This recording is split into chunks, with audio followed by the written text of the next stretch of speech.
Сайн бацхан үзэгчдээ сайн байна уу загтлын нэвтрүүлгийн ээлжид дугаар эхлэж байна. Үзэгчдийн амьдрал харилцаанд тохиолдсон асуудлаас гарах хамгийн зөв гарцыг бид хамтдаа эрэлхийлдэг. Нэвтрүүлгийнхаа энэ удаагийн дугаарыг хүлээн авч үзнэ үү.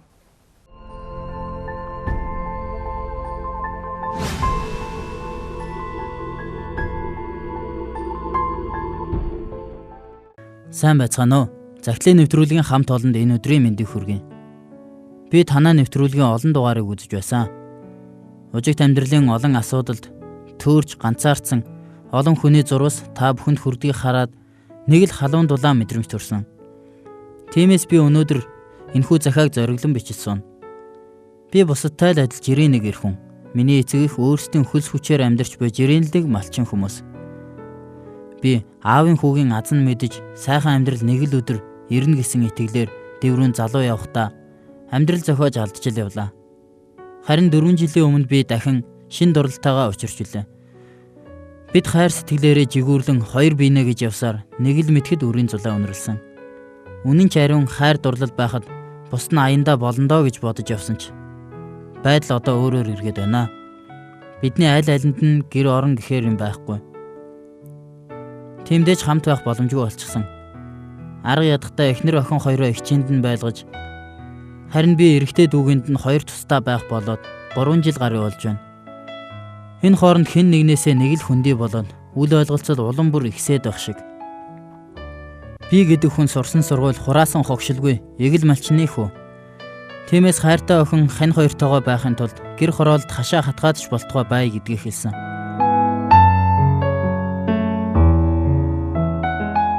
Элүү минь хоёр сайн уу?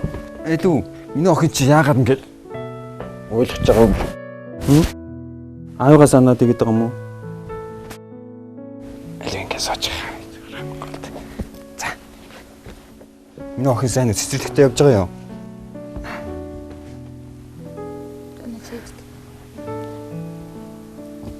Чингээ. Яасан?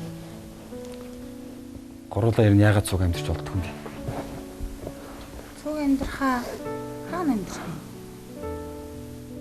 Хаач байх вэ? Тэгэл арга нь олдсон шүү дээ. Амьд хүн чинь аргатай шүү дээ. Аргатай л гэдэг хэ. Тэр арга чинь хаана вэ? Чи өчнөө олон жил болж байна. Тэр тулгааг нь амьдэрсэн ч болно шүү дээ. Тэнд амьдрал болж л ийсэн. Яагаад болохгүй гэж? Чи мэдж байгаа сте. Тэр чи ямар орчин блэ? Би чи ямар газар орчинд өссөн? Чи мэдж байгаа штэ. Би тийм газар амьдарч чадахгүй. Охноо тэгээ тийм газар амьдруулах юм уу? Тийм газар амьдруулмааргүй байна. За юу. Айлын хүүхдүүд амьдраа болоо л штэ. Жааралтай гадуур явж байгаа хүүхдүүд. Чиний тэр мал зал дээр өссөн хөдөө өссөн чинь тэндэл юм бааз. Би бол чадахгүй заа. Чи анх наттай суухдаа юу гэж ярьж ялаа? Би амьдралаа өнөөдөр ийм байна гэж хизээж төсөөлөөгүй заа юу. Чингээ. Тэг гурлаа болно шүү дээ. Чи бодоод үзэлтэй. Хоёулынхын хүүхд ийм том болчлоо. Одоо тэгээ амьдралаа яа гэж бодож байгаа юм чи? Би чадахгүй. Чамтай ярих юм алга одоо гар. Яваарай.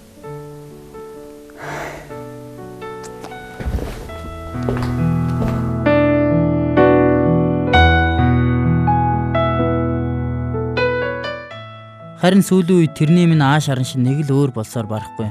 Гэрт амьдрахгүй, чи арчаагүй, чамаас сална гээл гол өвтгсөн үгс хэлдэг боллоо. Гэхдээ цаана өөр хүн байхгүй гэдэгт би итгэлтэй байна. Тэр минь айлын эрх танхил охин болохоор дугуй гэрт амьдрахгүй гэхин ч аргагүй үстэй. Гэхдээ л яагаад ингэж өөрчлөгдөөд намайг үзэн ядах болсныг нь ойлгохгүй юм. Үүнд нь их л гомдох юм да. Гэвч тэр хоёроо төлөө юу хийх ёстой? Тэгээ чухам хаанаас нь яаж эхлэхээ мэдэхгүй. Дэмэл сэтгэл гундан алхах юм. Хөдөө гэртээ аваад явъя гэхээр өөдөөс тас зөрдөг. Би яах ёстой юм болоо? Ханыхаа хайрыг яаж анхныхаар нь эргүүлж авах вэ? Надад зөвлөгөө өгөөч.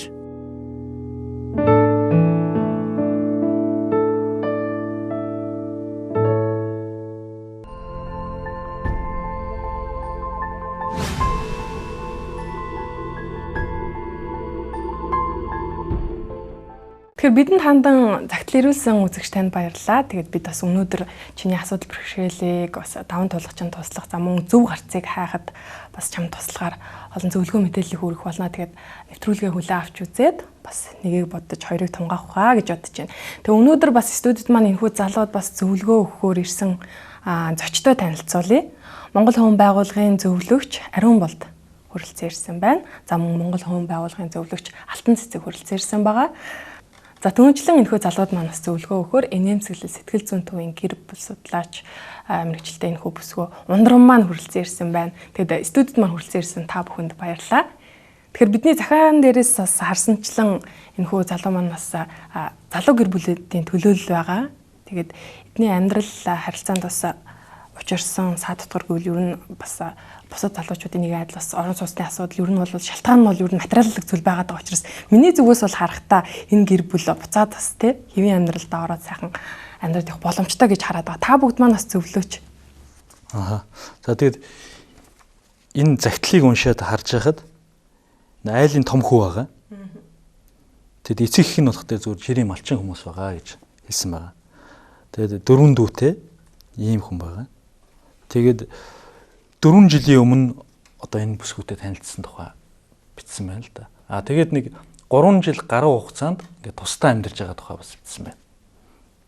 За тэгээд харах юм бол энэ нэг үерхэд хүүхдтэй болсон хугацааг нь харах юм бол жил юм уу жил хүрэхгүй хугацаа л байгаа. Тий. Тэгээд тэр талаас нь ингээд харахаар энэ залууд юу гэж хэлмээр байна гэхээр гэр бүлийн боловсрол. Тэгээд гэр бүл болох тал дээр ингээд бэлтгэдэг хэрэгтэй. Тэр тал дээр энэ хоёр маань нэлээд тийм бэлтгэлгүй тэгж хандсан юм болоо гэж харагдчихаа л да. Сэтгэлээрээ болно гэж суучихсан. Одоо энэ дээр ч хэлсэн байгаа. Би тэр ингээд одоо үнэн чариун хайр дурлал байхад л бусд наандаа болно доо гэж бодсон гэж залуу маань хэлж байгаа.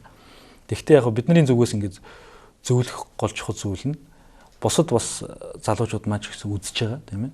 Залуу бас удаж гэсэн үзэж байгаа. Тэгэхээр хамгийн гол зүйл нь бэлтгэл сайн хийх хэрэгтэй. Өөрсдийнхөө одоо оюун санааны хөвдөж гэсэн бэлтгэх хэрэгтэй. Одоо би одоо гэр бүлтэй болвол эхнэр маань ямар хүн байх вэ тийм. Би түүнийг одоо яаж хайрлах юм. За энэ залуугийн хувьд болох тэр яаж хайрлах вэ, юу хийх вэ, хаанаас нь эхлэх вэ гэдгийг одоо мэдэхгүй байна надад зөвлөөч гэж хэлж байгаа тийм ээ. За энэ байдлыг харахаар энэ залуу маань үнэхээр бэлтгэл тийм ээ. Дахиад л бэлтгэлийн тухай ярих нь тийм ээ. Одоо бүх талаараа. За гэр бүлийн боловсролын тал дээр ч гэсэн нөхөр хүн ямар байх ёстой юм. Би одоо эхнэрийгээ яаж хайрлах вэ? Хүүхэд маань ингээд бит хоёрын дундаас хүүхэд гарч ирэхэд одоо түүнийг яаж хүмүүжүүлэх вэ? Бас нэг хариуцлагатай тийм ээ. Орон байр юу байх вэ? Тэ.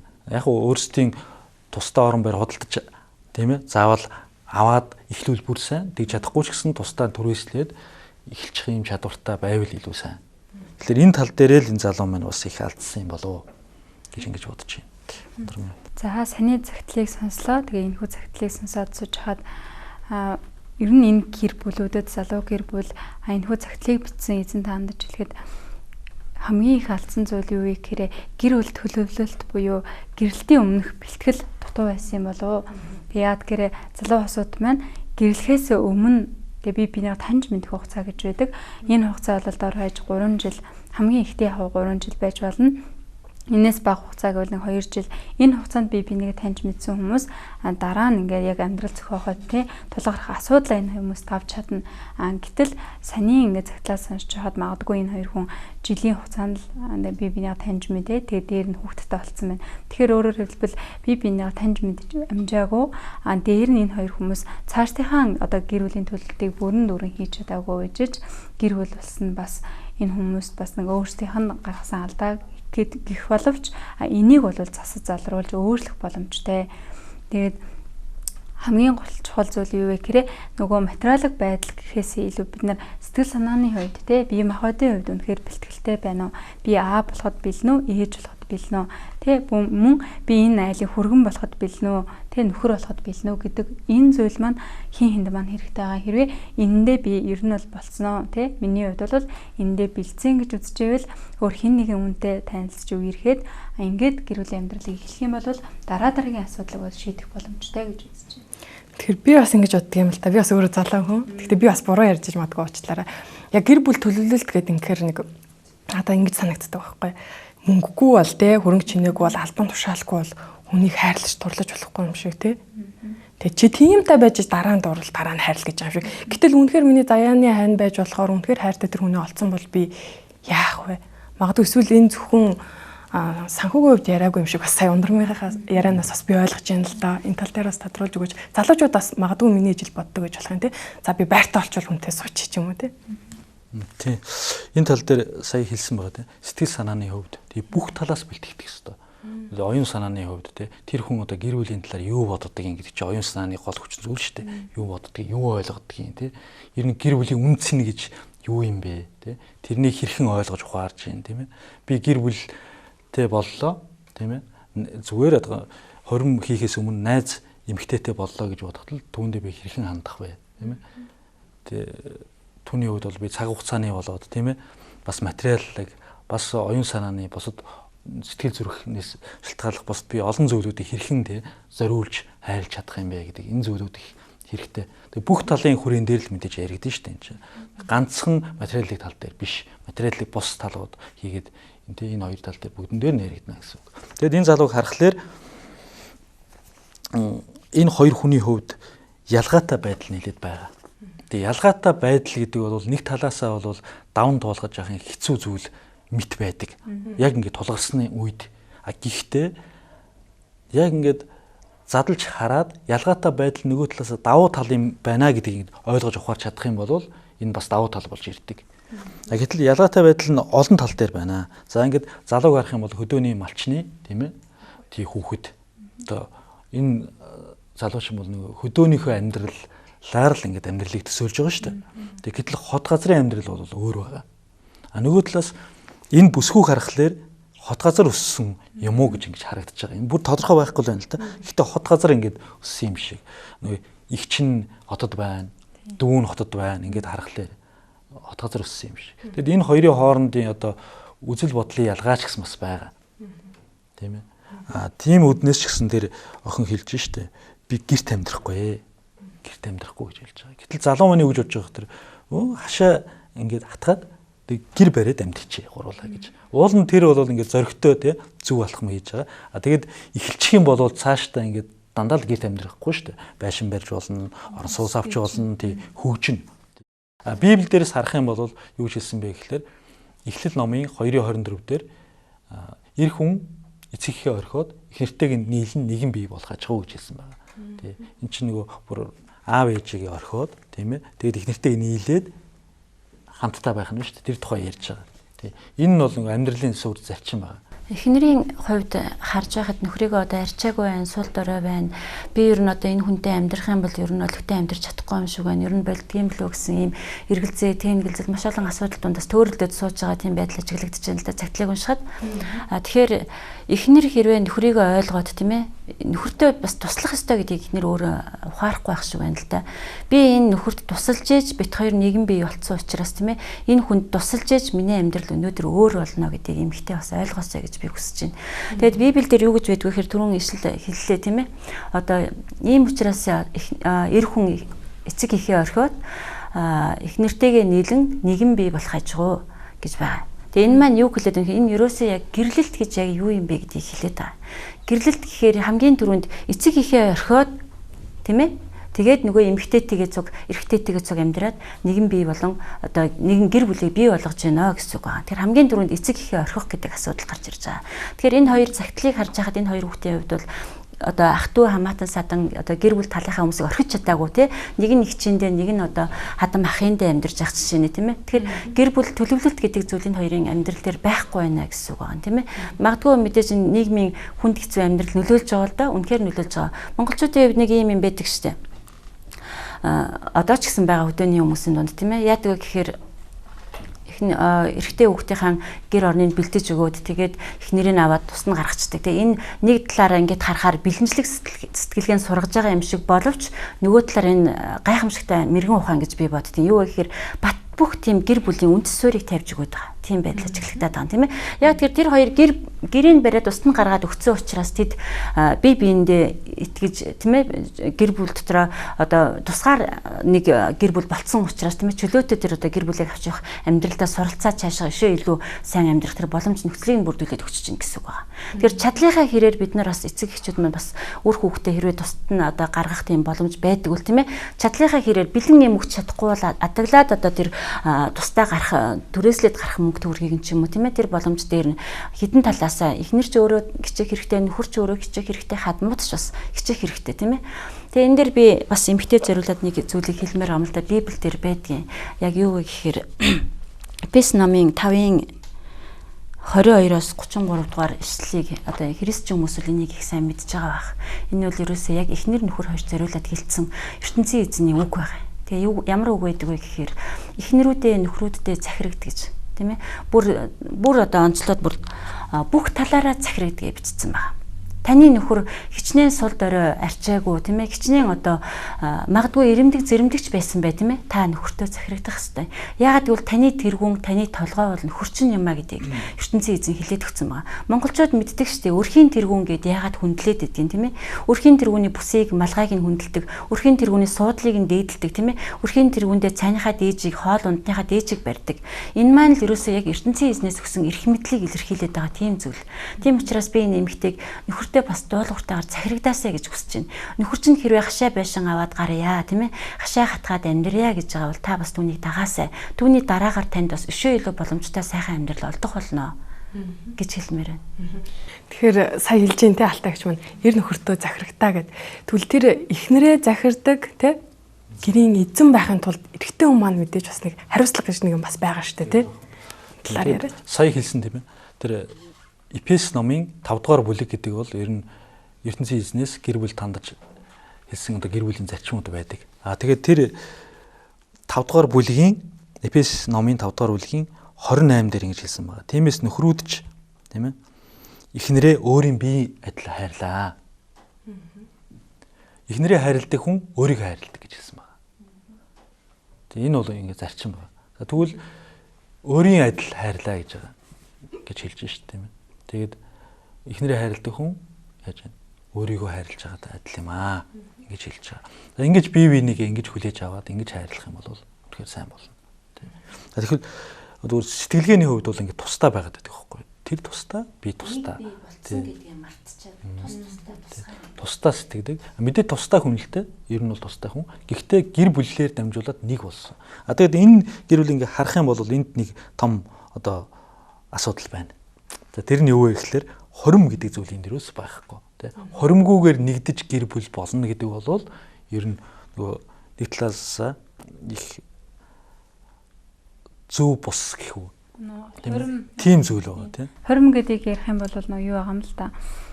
Бид нар хоримлж байна тийм ээ гэрэлтэй батлуулж байна. Энэ бол маш том зүйл. Яг тэгэхээр хүмүүс ер нь ингээд залуу гэрэлүүд заавал их мөнгөөр тий хорим хийхтэй биш.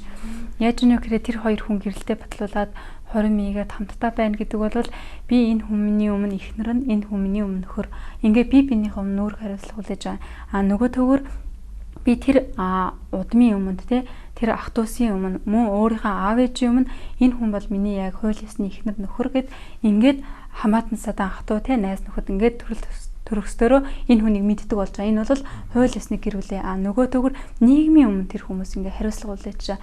Тэгэхээр гэр бүл өөрсдийнхөө нийгмийн өмнө энэ гурван хариуцлагыг хүлээж байна гэдэг бол энэ бол хорим хийж байгаа хамгийн том үндэс нь энд оршиж байгаа. Түүнээс биш бид нар те хэдийн хэмжээний бил бенчин гаргахтаа бус тийм ээ хэдийн хэмжээний мөнгө төрөс зарцуулахдаа хин юу авч чухтай гол нь биш байгаа юм. Тэгэхээр энийг хүмүүс маань ялангуяа ээж аваад сайн ойлгоод хүүхдүүдэд айл болох хормын хийлгүүлж те гэрэлтийг нь батлуулж гаргах нь зөв юм аа гэж ойлгогдоод байгаа. Тэгээ энэ бол маш чухал зүйл. Тий. Одоо Монгол уламжлалыг ингээд харж болно шүү дээ бид нар. Тэгэх юм бол яадаг байсан бэ гэхээр сая одоо бидний энэ ярьж байгаа зүйлүүд Монгол өвөг дээдс маань маш сайн мэддэг байсан энэ зүйлүүдийг.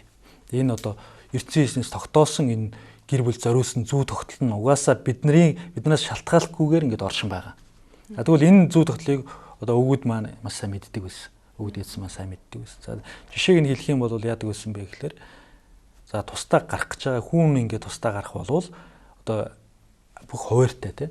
Одоо хүүн ингээд тусдаа гарах боллоо гэхэд тэр айл хүүдээ тусгаа ингээд гэр барьж бэлтдэг, шинэ гэр төхөөрдөг тийм ээ. Энэ нь бол ингээд за би одоо эхнэр авдаг юм уу гэж хэлж байна да. Тэгээд ингээд танилцуулдаг. Тэгээд танилцсны дараа тий энэ чинь сүү төхөх ёслог гэж нэрлэдэг шүү дээ тий.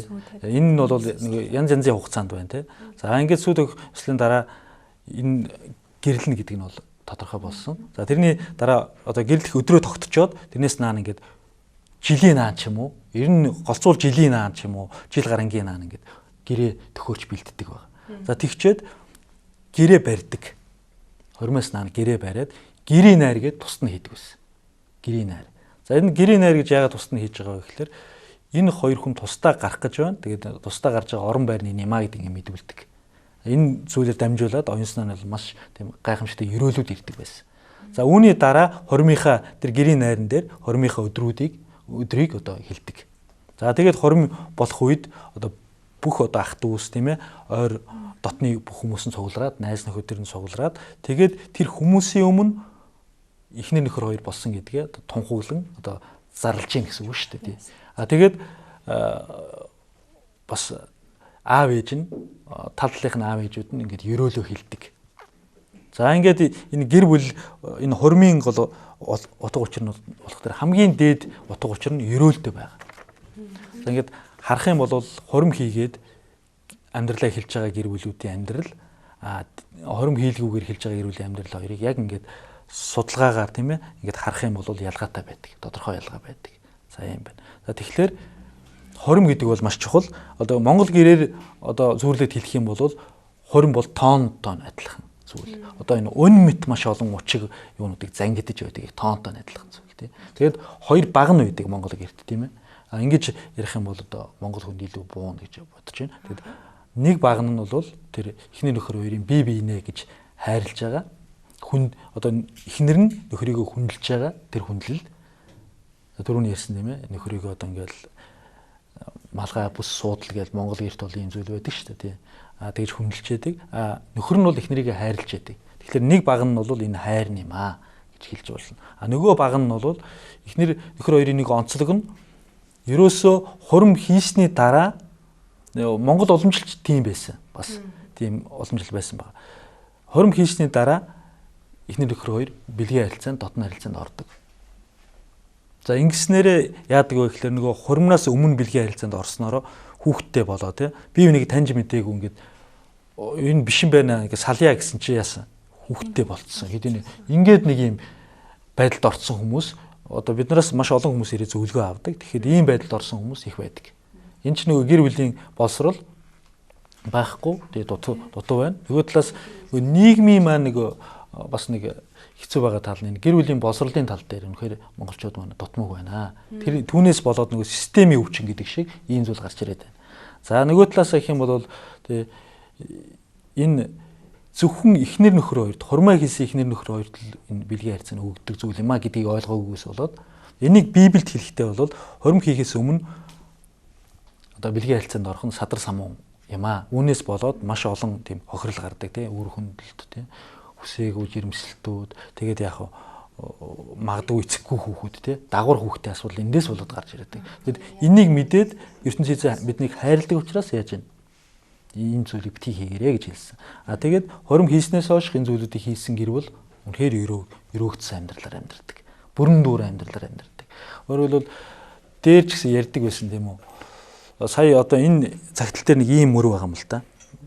Тэрний хувьд би анхных нь ирхэн байлаа гэж ийм мөр байгаа. Тэгэд энэ нь болох дээр энэ залуугийн үед маш их үнцэн ирж байгаа. Яг тэгвэл тэр эмэгтэй ариун байдлаараа тэр залууд ирсэн байна. Тийм учраас энэ залуугийн одоо энэ загтлыг уншаад харах юм бол хэдийгээр ингээ бэлтгэлгүй, уучраа олохгүй байгаа тийм олон юм байгаа ч гэсэн энэ залуу маань маш тийм халуун сэтгэл тийм ээ уучраа олохгүй байгаа ч гэсэн одоо тэр хоёрыгоо гэсэн сэтгэл бол маш их ингээ байгаа. Тийм. Тэр сэтгэл нь хаанаас ирж байгааг бол яг энэ байдлаас ирдэг. Өөрөлдөл тэр эмэгтэй хүн нөхөртөө очихдоо ариун байдлаар очих юм бол үүнийг бол Библиэд Бурхны хүмүүс хэлэхдээ онгон байдлын суу алдарч гэж хэлдэг байна. Орчин үед бол ийм байдлаар очих юм бол энэ бүр ингээд инээдэнтэй юм уу те шоолмоор зүйл гэж чи ойлгодог болцсон байна. Гэтэл тийм биш ээ. Яг ингээд зүү тогтлоор бол ингэж очих юм бол эр хүн яг ихнэрээ үнэхээр хайрладаг. Яагаад гэвэл үнэхээр яг энэ нь бол миний л ихнэр, надад зориулсан, бурхнаас зориулсан миний л ихнэр гэдэг ойлголт бат байдаг. Тэгэхээр залуучууд бид нар бас их олон чухал зүйлийг гээгдүүлчихэд байдаг юм шиг надад санагдлаа. 20 гэдгийг бас бид нар нэг баяр ёслол мэтээр ойлгодог. Гэтэл эн чинь цаанаа бас маш өргөн агуулгатай тийм ээ. Цаашдын амьдрал нөлөөлөхөр ийм чухал зүйл байдаг юм байна. Тэгээ та бүгдийг яриа сууж хаад бодож ийлээ л да. Ундрамаас бас нэг асуулт асуумар санагдчихэв. Эмэгтэй хувьд гэх юм бол бас нөхцөл байдлыг харахад бас би эмэгтэй хүний хувьд ойлгоход бас аргагүй ч юм уу да гэж бодож байгаа байхгүй. Яг тэгвэл залуу маань орох оронгуй дээрээс нь бүр охины дүүгийн амьдарч байгаа. Тэгээ энэ нэг талаас бас анхны эр хүн ингээ сайхан амьдрыг гэж төсөөлж итэл тэрнээс маш доогуур юм нөхцөл байдал ухтж байгаа учраас энэ эмэгтэйд мэдээж тэр хүсэжсэн зүйлийг хангалттай байж чадахгүй байгаа шүү дээ. Энэ эмэгтэйд бас зөвлөөч мэдээж зүгээр ингээд их нөхөртөө уурлаад салыг гэснээр асуудал шийдэгдэхгүй. Эсвэл буцаад эвлэрснээр энээс илүү нөхцөл байдал сайжраад тий сайхан амьдрал ирэх боломжтой юм шиг бас санагдаад байна л да. Яа, саний захидал бол яг үүндээ тийм хүнд бол асуудал биш. Энэ бол шийдэх гарц байгаа. Тэгээд аливаа гэр бүл, ялангуяа залуу гэр бүл бол салалтаар асуудлыг шийдэх гэж их үздэг. Энэ нь бол их өрөөсгөл. Салалт асуудлыг шийддэг байсан бол тийм ээ дараагийн амьдрал дахиад бүтэх байсан гэтэл энэ эрэгтэй ч гэсэн цагталтаа энэ хүн эмэгтэйгийн хувьд бол өмнө нь бас амьдрал зохиож байсан хүн байгаа. Тэгээд дахиад ингээ амьдрал зохиож байна. Энэ нь болохгүй байна. Ингээд энэ хүн хэрвээ салах юм бол дахиад дараагийн амьдрал байхгүй болно, амьдрал нь байхгүй болно. Тэгээд эхнэрийн хувьд юу гэж үзэж байна вэ гэхээр эхнэр их чиндаа байна. Тэгээ хүүхдээ харж ин хүүхдээ мэдээж харах хүн байхгүй байх. Тэгэхээр өөрөө ажил хийж чадахгүй тийм ээ. Тэгээ ялж хүүхдээ харахтай. Инхээр тэр хүнд гарах хэрэгцээ маш их байна. Дээр нь өөрөө ингэ төсөөд ажил хий гэсэн ч гэсэн боломжгүй байгаад байдаг. Нөгөө төгөр нөхрийн хувьд яасан бэ гэхээр 3 жилийн хоёр тустай байх хугацаанд нөхөр үнэхээр яг энэ хүний төлөө юу хийсэн бэ гэдэг. Үнэхээр энэ хүн хоримтлал байгуулад хоримтлал хийгээд үнэхээр юм бүтээсэн байсан бол магадгүй ихнэр уурлахгүй ч байх юм лөө. Нөгөө төгөр бас нөгөө талаас нь харлаа гэхэд ихнэр жоохон аарсан нэвтэрч байна гэж юм тийм ээ. Гэтэл нөхрөө үргэлж тийм ээ дорд үдсэн, хүндлэлгүй харьцсан тэгээд ерөөс ингэж магтаж, урамшуулж, дэмжсэн зүйл байхгүй байхад нөхрийн зүгээс ингээд хичнээн ингээ хайр байгаад дотроос нь гарах тэр үйлдэл болж гарч чадахгүй байгаа юм болов уу? Ягаад гэхээр хэрвээ ихнэр энэ хүнийг үргэлж дэмжтэй чи чадна, чи болно тийм ээ. Чи бит хоёрын тийм ээ үнэхээр түшиг тулгуур тий чамтал байхад хамгийн сайхан. Харин чи энэ зүйлээ ингэж цасаар энэ зүйлээ ингэж хийчих юм бол битээр илүү сайхан болох гээд байна гэдэг зүйлийг ярихгүйгээр зөвхөн одоо байгаа зүйлээ чи болж бүтгүй байх тий ингэж яриад байна. Инхээр энэ хоёр хүнд цаашдын ирээдүй гэхэд амар хэцүү болоод байгаа. Тийм. Тэгээд гэр бүл гэдэг юу вэ гэхээр ирээдүй энэ хоёр хүмүүс ирээдүгээ хамтдаа харж чадчихна уу гэдэг амар чухал. Зөвхөн би л энэ хүнтэй хамт байх ирээдүгээ хараад байдаг. Гэтэл нөгөө хүн маань би энэ тэрэн салцсан жахавдаа гэсэн ирээдүг харж байвал энэ хоёр хүн цаашдаа байж чадахгүй. Тэгэхээр энэ тухайгаа сайн ярилцаад мөн бас нэг асуудал нь юу вэ гэхээр эгчэндээ байгаад байна тий. Тэгэхээр энд бол нөгөө хадмын оролцоо гэдэг зүйл байгаад байгаа. Тэгэхээр тэр эгч тэр эмэгтэйд одоо яг юуг зөвлөж ийн гэдэг их чухал. Тэгээ чи бараг салаа тий энэ бол хэрэггүй энэ байтугай хүн алдна гэж зөвлөж ийн гэтэл үнэхээр эрэгтэй хүний чи төр хугацаанд хүлээгээд үз тий эрэгтэй хүн өөрчлөгдөн өнөөдөр юм байгаач маргааш энэ хүн дахиад өөрчлөгдөж болно гэдэг зүйлийг ихч хэлж гинүү гэдэг. Тэгээд ингэж нөгөө хамтын югаар шийдвэрлэнэ гэхээс биш тэг ганцхан өнцгөөс харж ганцхан талаас нь харж бол шийдэх боломжгүй. Бас нэг зүйл юу гэхээр гэрлэлт гэр бүл гэдэг бол ерөөс хамтдаа байх нэр эрэгтэй эмэгтэй хоёр нийлцэн л энэ хоёр хүн хамтдаа байна. Эхний ээлж нь мэдээж эмэгтэйгээс маш их төвчээр маш их золиослол гарч иж хин нэгнийхээ өмнө өөрийнхөө одоо эрх ашгийг тийм ээ золиослсноор энэ гэр бүл бол амжилт нүрч чадна. Өөрөөр хэлбэл нөхөр тэгвэл гэрээ бэлдчих тийм ээ хашаага хатгаад гэрээ бэлдчих эхнэр ч гэсэн гэртээ хүүхдээ аваад очиж ингэснээр энэ гэр бүл халуун талаа уур амьсгал өснө магадгүй хэрэлтлээ тийм үл ойлголцох зүйл гарна гэсэн ч битээр шөнө нь хамтдаа орондоо орж ийн энэ бол бас нөгөө нэг түрүүн таны хэлснээр бие махбод дээр ярилцаж энэ хоёр хүн эвлэрэх боломжтой гэтэл тустай байна гэдэг бол уурлаа нэгэн тэмдэглэлээ нэг нь гараа явлаа ингээд асуудал шийдэгдэхгүй маа гэж л хэлмээр. Тий бас ертөнцийн хэлсний үгдээр энэ эхлэл номын 2 дугаар бүлгийн 18 дээр хэлсэн байдаг.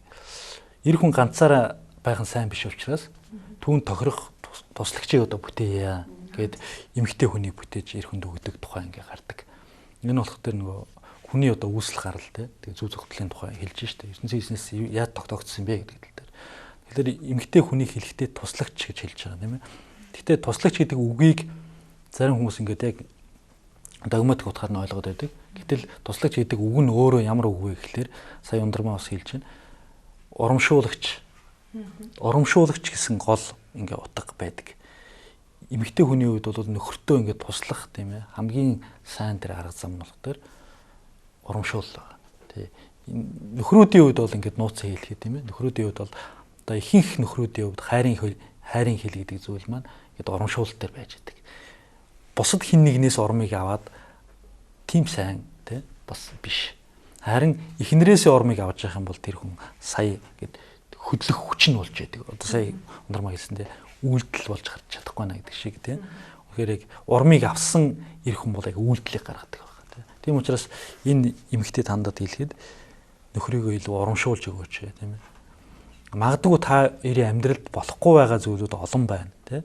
Гэхдээ бас сайн зүйлүүд их байна шүү дээ. Ингээ харах юм бол бас сайн зүйлүүд байна. Тэгээд хамтдаа бие бинийгээ урамшуулад харин нөхөр нь эхнэрийгээ байгаагаар нь хүлээж аваад хайрлаад энэ нөхрүүдийн хувьд бол хамгийн чухал зүйл маань эхнэрээ сонсох гэдэг бол маш чухал байдаг.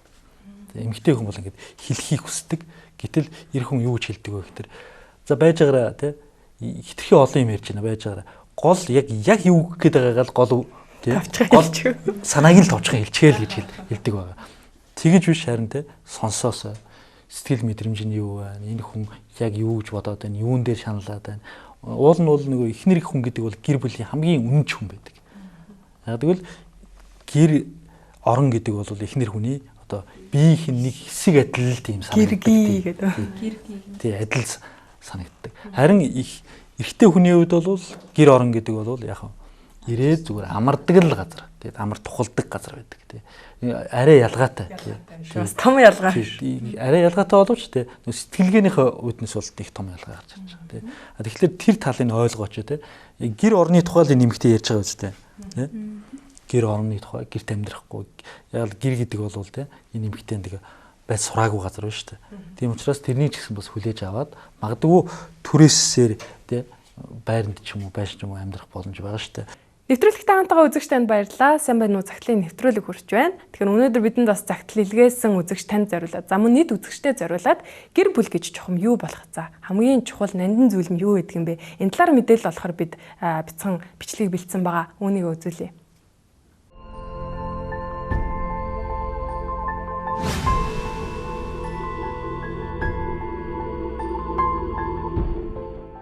Амьдралд хүний хань нэг жил болж өрөх гэр тусгаарлана гэдэг нь лангуунаас таалагдсан бараагаа яаран авахтай адил зүйл биш юм. Эхнэр нөхөр болох нь үзэл бодол, зан ааш, итгэл бишрэлийн ялгаа биднийг салгах хүртэл бус.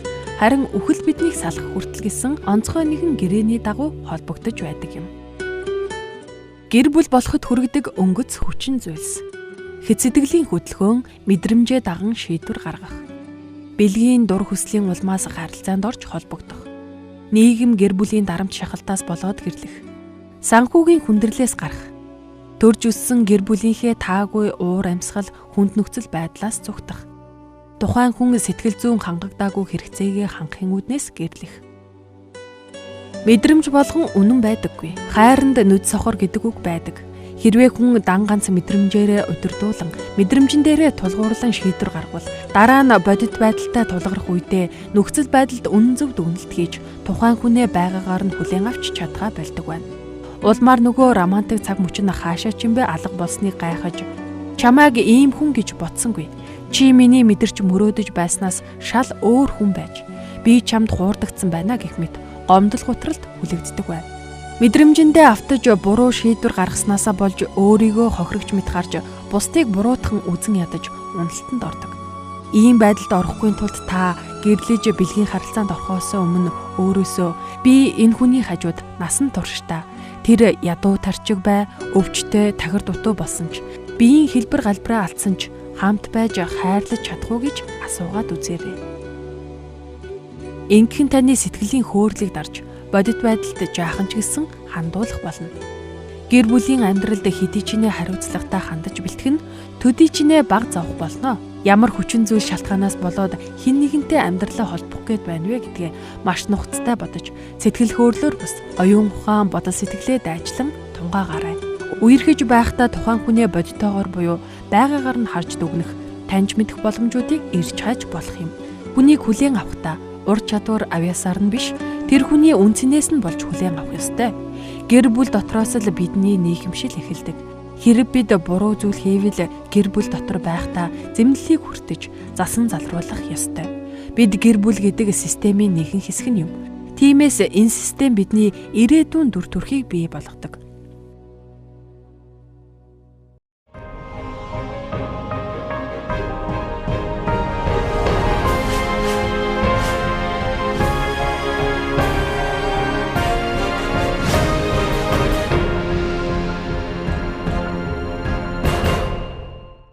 Энэ тус нэг юм асуудал яваад энэ л тустай амьдрах гэх тийм.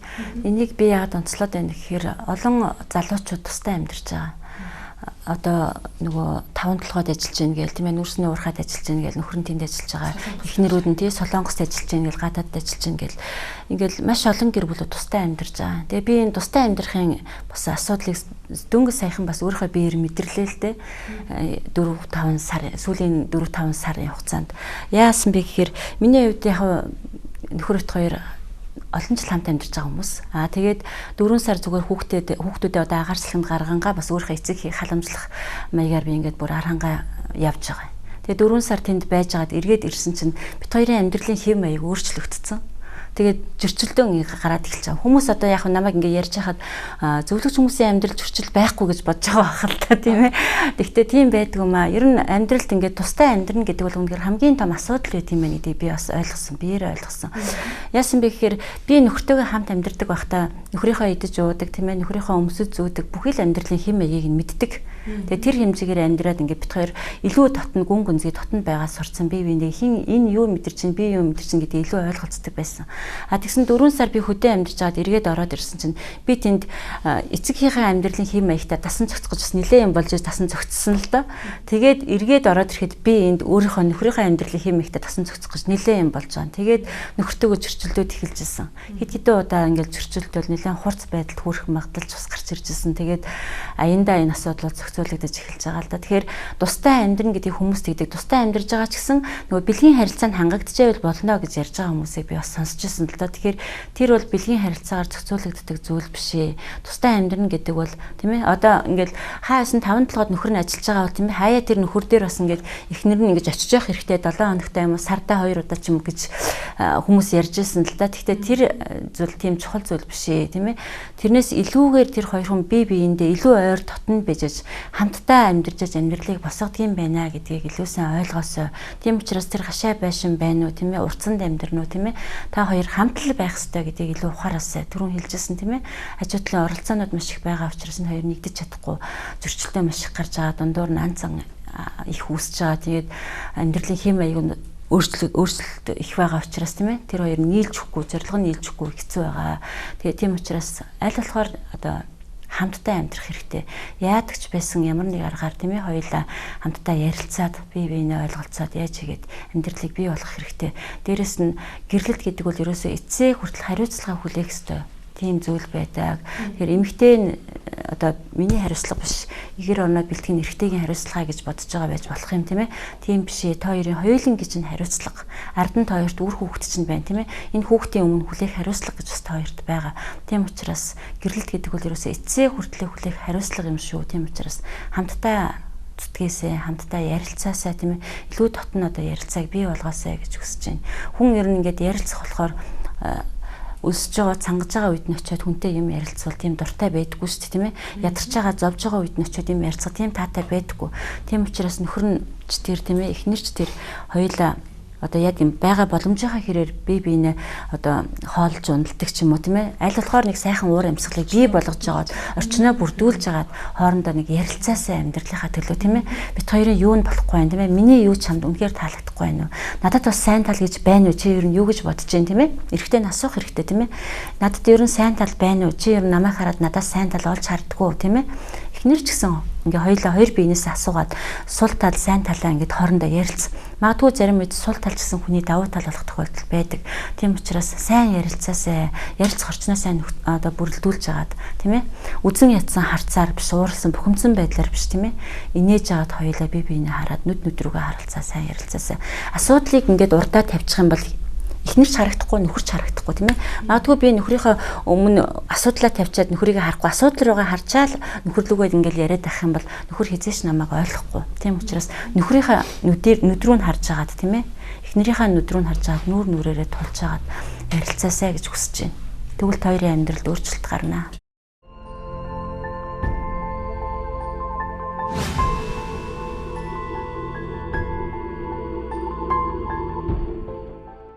Чи яг үнэхээр нөхрөө яг ямар байгаасаа гэж хүсэж байгаа юм. Эхнэрээ яг ямар байгаасаа гэж хүсэж байгаа юм. Тэр төвшөнд л эхнэртэйгээ нөхөртөйгээ харьц. Тэр төвшөнд чинь мэдээж эхнэр чинь нөхөр чинь хүрэхгүй байсан ч хамаагүй үнэхээр чи эхнэр нөхөр чинь боловсралгүй мэдлэггүй байсан ч гэсэн чи яг боловсралтай мэдлэгтэй хүнтэй харьцаж байгаа юм шиг тэр хүнийг хүндэлж дээдлэр харьцаа. Тэгэх юм бол тэр хүн өөрчлөгдөнө. Ягаад гэхээр нөгөө эрэгтэй хүн гэж байдаггүй, эрэгтэй хүүхэд гэж байдаг гэдэг шиг яг л нөгөө нэг хүүхдийг яаж их ингэж бөөцөлж эрхлүүлж те ингээд магтарж урамшуулна. Тэр чинээгээрээ тэр хүн өсөж дэвжиж идэг. Тийм учраас эхнэрүүд тэр нөхрүүд тэр яг ямар хүнтэй амьдрахыг хүсэж байгаа. Тэгвэл яг л тийм байдлаар нөхөртөөгөө эхнэртэйгээ харилцаж тийм харилцааг үүсгэх юм бол энэ зүйл аяан данган өөрчлөгдөд яг таны хүсчээсэн тэр хэмжээнд хүрэх болно. Тэгээ бас хин эндээ хугацаа өгөөсэй л гэж хүсэж байна. Яг тэгэхээр яараал тэ твдэл юу юуг гарах гатахаас илүү хугацаа бие биендээ хугацаа өгөөд тэдний хугацаанд ингээ тэдний хугацаанд энэ зүйлээ хий тийм ээ. Өнөөдөр нөгөө орох оромж гэдээ ярьж байна. Хамтдаа байвал чухал хэдий ч гэсэн тэр газар хамтдаа орчлоо. Тэрний цааших битэрийн төлөвлөгөө бас хамтлах ёстой.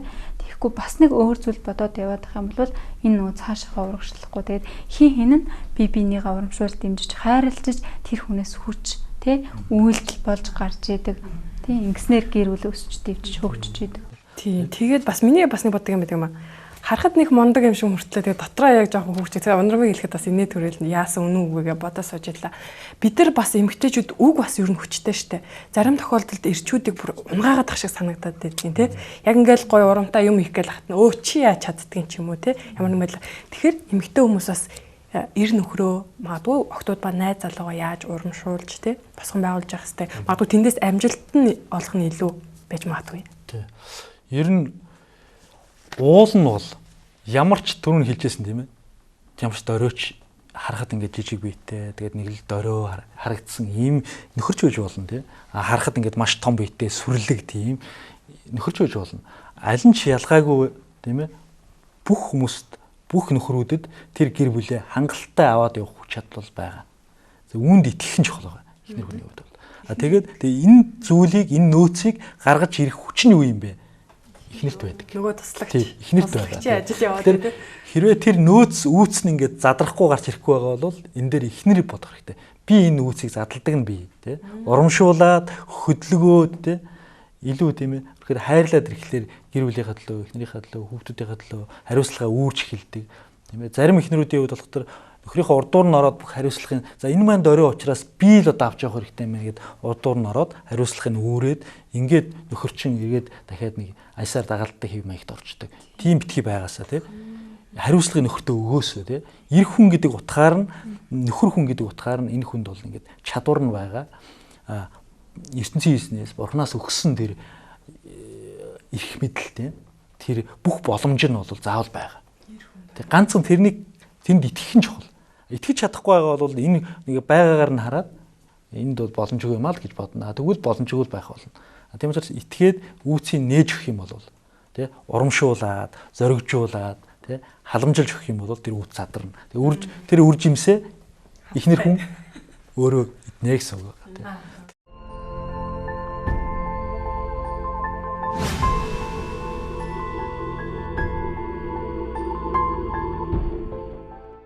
Тэг нэг юм гэр бүлийн нэг түүх байдаг шнэ. Би нэг номноос уншиж ирсэн. Хоёр эхнэр нөхөр хоёр очиргүй ингээл хоёулаа хэрэлдээл бүр тас зөрөлдөөл буу юм болчихлоо. Тэгээсэн чинь нөхөр нь зайл гэл эхнэрээ хөс. Тэгэл эхнэр нь уурлал зайлаад өгөөл дээ энэ гэрээс чинь гараад өгье би гэл. Хуцаа шүрж аваад гараад гүйсэн байна л да. Тэгээ шатаар уурдал явжснаа гинт би юу хийж байгаа вэ гэж бодсон байна л да. Тэгээ зог тусаад ингээд гайхацсан. Би ингээл гараа явчихмал миний 2 хүүхэд ард минь яах вүлээ тийм ээ. Би өөрийгөө өнөөдөр өөрийгөө бодоод эндээс гараад явхад миний 2 хүүхэд ард нь одоо тэр хоёрын амьдрал ямар болох вэ гэж бодсон ба. Тэнгүүтээ эргээд буцаад гэртээ орсон. Тэгэхээр орсон чинь нөхөр нь яах гэж чи эргэж орж ирж байгаа гэдгсэн гэж. Тэгэхээр би нөгөө эхнэр юу гэсэн бэ гэхээр тийм ээ. Би нэг хамгийн чухал юм мартчихжээ гэж хэлсэн ба. Тэр чинь юу хурдан аваад эндээс гарч үзгээд нөгөө нөхөр нь нэлээд ширүүхэн дуурсан. Тэгэхээр тэр маань чи байсан байна гэд хэлсэн чинь нөхөр нь яах одоо хэлэгч үггүй болсон байгаа байхгүй. Тэгэхээр ингээд одоо зөрчилдөөл маргалдаал хэрэлддэг ш тийм ээ. Одоо энэ хоёр маань ч гэсэн чи орон гэргүү юм хамаа бэлдэж чадахгүй байна гэж зөндөөл хэрүүл маргаан зөрчилдөөн болж байгаа тий. Тэрний ард дээр зөрчилдөөл өөрсдийнхоороо давж дийлэх гэж зүтгэхээс илүүгээр тийм ээ сая хоёр хүн шиг. Миний чухал юм бол миний нөхөр тийм ээ. Нөхрийн чухал юм бол одоо би эхнэр нь би шүү дээ гэдгээ бас сайн ойлгож ухаарч маргаан гарсан ч гэсэн тийм ээ хүлээстэйгээр хандаж ард нь бас миний охин байгаа шүү гэдгийг бас санаж аль болохоор би энэ хоёрыг битгий салаасаа гэж хүсэж байна. Тийм учраас чин сэтгэлээсээ би энэ хандаасаа. Ээж тэр эмэгтэйгийн хувьд л ирэх танхил айлын охин гэсэн тийм. Тэгэхээр одоо яг эрхлэх цаг нь мөн үү те. Ягаад тэгэхээр одоо та ээж болчлоо. Тэг хүүхдийн өмнө та хариуцлага хүлээх их хүн болчлоо. Нөгөө төгөр та гэрхий айлын ихнэр хүн болчлоо. Тийм учраас өөрийнх нь тэр хувийн онцлог шин чанарыг төр хойш тавиад нөгөө гэр бүл хүүхдээ өмнөө тавиад нөхөртөө нэг ажил хийхтэй урам зориг өгөөд ингээд хамтдаа явах юм бол та хоёрын амьдрал тийм өөрчлөгдөх боломжтой. Тэгээ нөгөө төгөр яг ихнэрийн хувьд мэдээж энэ хүн анхных нь учраас нөгөө анхны гэдэг сэтгэлийн хүнд маш том уран цаг үлдээсэн байгаа. Тэгэхээр анхных нь үнэн ийм сэтгэл дундуур байлгаж байгаа болохоор магадгүй нэг ар санан ч гэсэн бас өөрчлөгдөд байгаа. Тэгэхээр аль альндаа би биенийх нь нөхцөл байдлыг ойлгоод би биенийгаа дахиад урагшин хин нэгнийхэн төлөө юм хийхэд нь туслаараа тэгээд одоо зүгээр үерхэж явж байгаа залуу хосууд биш та хоёр ээж аав шүү. Тийм хүрхэн бэр шүү гэдгийг үл санаж яваарай тийм ойлгоорой. Тийм эрэгтэй бас өөрийгөө голж байгаа яж магадгүй гэж бодогдоод байна л да. Яа тэгэхээр би мэдлэг боловсралгүй тийм өдөөний жирийн л нэгэн одоо малчны хөвгтэй. Тэгээ тэрүүгээрээ би үнэхээр нэрээ юу ч хийж чадахгүй юм байна гэд ингээд өөрийгөө бас доош нь хийгээд байгаа байж болох юм тийм ээ. Тэрэндээ сэтгэл готрол давтаад одоо бүр улам хүн ингээд сэтгэлээр унчхад юм хийж чадгаа болждаг шин. Тэгэхээр хичнээн хүн сул талтай байсан ч болно. Хичнээн хүн одоо хүн алсан хүн байсан ч байсан тий. Тэр хүнд бас алт шиг, совд шиг тийм нандин чанарууд бас байдаг. Ямар ч хүнд, ямар ч муу хүн байсан тэр хүнд сайн хараад, сайн ажиглаад, сайн нөхөрлөөд ингээд таньж мэдэх юм бол тэр хүнд одоо алмаз эрдэнэ мэт тийм сайн чанар, сайн одоо тийм зүйл байдаг. Тийм учраас би биенийхээ тэр совд шиг тэр сайн талыг тийм ээ аль болохоор илүү дөвөлгөж гаргаж өгөөсэй тийм ээ. Тэр нөхөр одоо надад ч гэсэн тийм сайн тал байгаа. Би бол сайн талтай хүн гэдэгтээ бас итгэж өөрийгөө урамшуулж өөрийгөө зоригжуулж өгөөсэй. Өөрийн сул дорой би ер нь чадахгүй юм байна да. Одоо болохгүй бол салтгч юм уу яадаг ч ингээл бодох юм бол тэр хүн улмал одоо тэр сэтгэл готролтой автаад улмал амьдрал нь өөр тийшээ ирэх болсон тийм ээ. Тийм учраас тэр талаасаа бас илүү сайн бодож өөрийгөө бас танд сайн тал байгаа шүү. Та бас амьдралаа авч чаднаа. Танд ертөнцийн эзнээс өгсөн тийм ээ. Одоо эр хүн орон гэрээ авч явах тэр чадвар бас танд бүрэн дүүрэн байгаа гэдгийг бас хэлмээр байна. Тий. Тэгээд энэ залуугийн хувьд бас хэлэх гэжсэн нэг орхицсон нэг зүйл байна л да.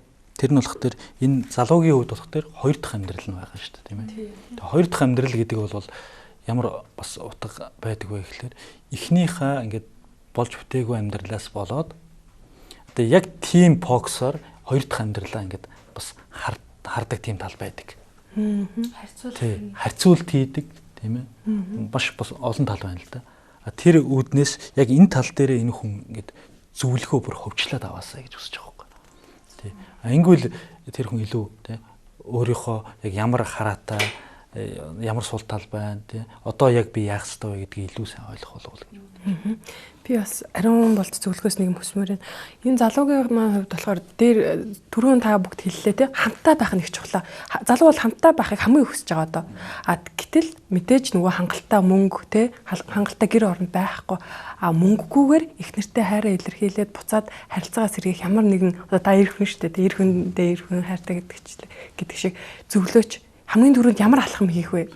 Би ингэж зөвлөмөр байна л да.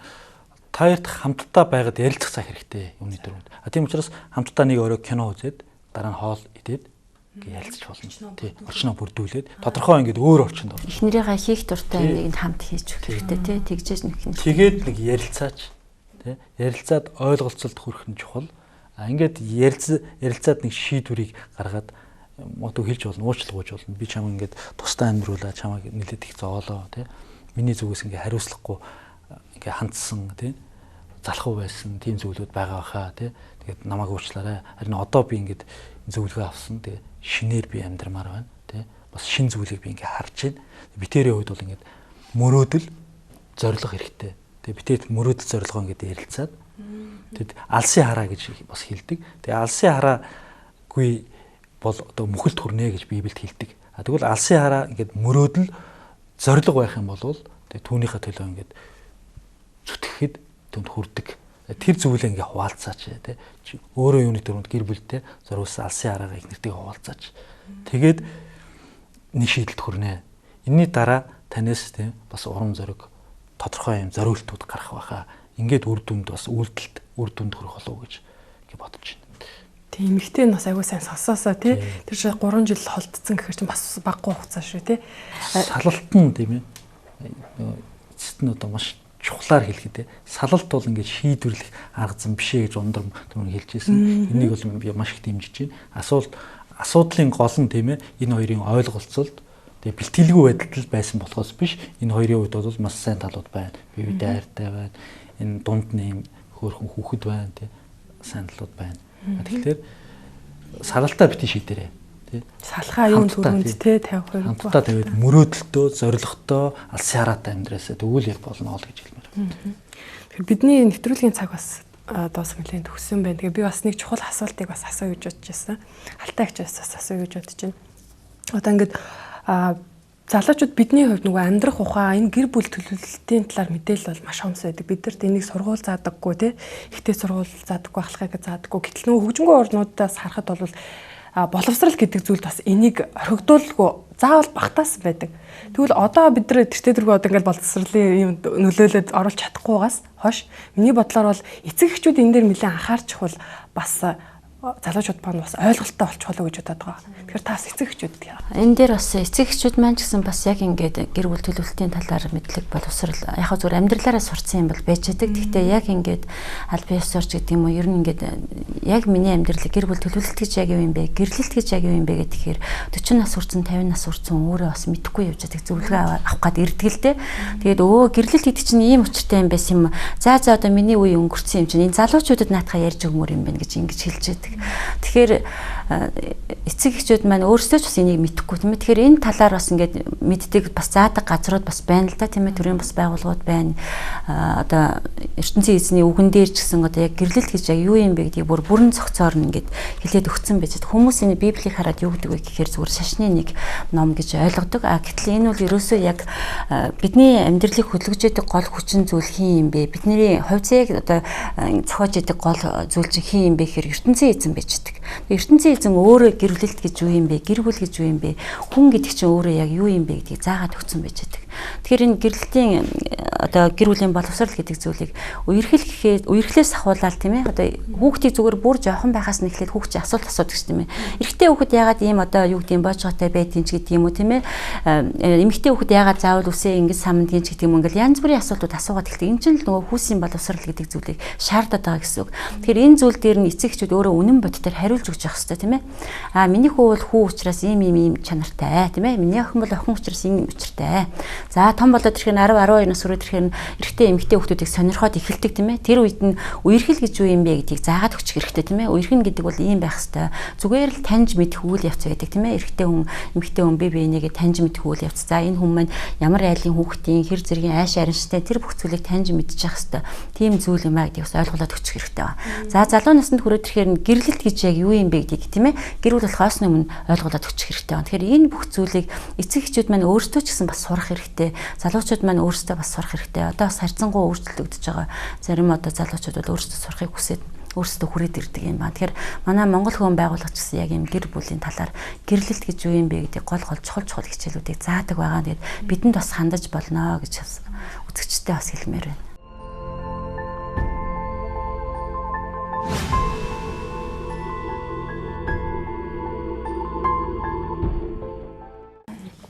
Тэгэхээр та бүгд бас нэвтрүүлгийн төгсгөлд энэ залууд бас энэ залуу бүсгүүд хандаад бас товчхон зөвлөөд явахгүй тий. Би бас урамшуулмаар байна л да. Та хоёрын хувьд бол ингээд нэгдээд тий бие биенийг одоо гэсэн тэр сэтгэлээрээ нэгдээд ярилцаж ойлголцуул одоо чадах болно гэж одоо урамшуулмаар байна. Нөгөө талаас одоо Монгол одоо үзээ сууж байгаа тийм ээ Монгол гэр бүлүүд хосууд байгаа. Тэгээд энэ хүмүүстэй хандаад хэлэхэд тэгэхээр Монгол ирчүүд маань хаадууд шиг, Монгол эмэгтэйчүүд маань хаттууд шиг, үнэхээр Монгол тэр хүүхдүүд маань үнэхээр хун тайж, гүнжинэр шиг байгаасаа гэж хэлмээр байна. Бие бинийгээ хайрласнаар л энэ байдалд одоо очно гэж хэлмээр байна. Би бас энэ эмэгтэйд зориулж хэлмээр байна л да. Эмэгтэй та яг энэ загтлыг уншаад би таныг нөхөртөө үнэхээр одоо чухал хүн байна гэдгийг би хэлмээр байна. Тийм ээ. Магадгүй өөрөө та өнөөдөр мэдэхгүй явж байгаа байж болох юм. Тэгэхээр та үнэхээр одоо нөхрийн хувьд эрхэм нандин хүн юм байна гэдгийг би танд хэлмээр байна. Тэгээд ухаалгаар бас шийдвэр гаргаасаа гэж хүсэж байна. Тийм.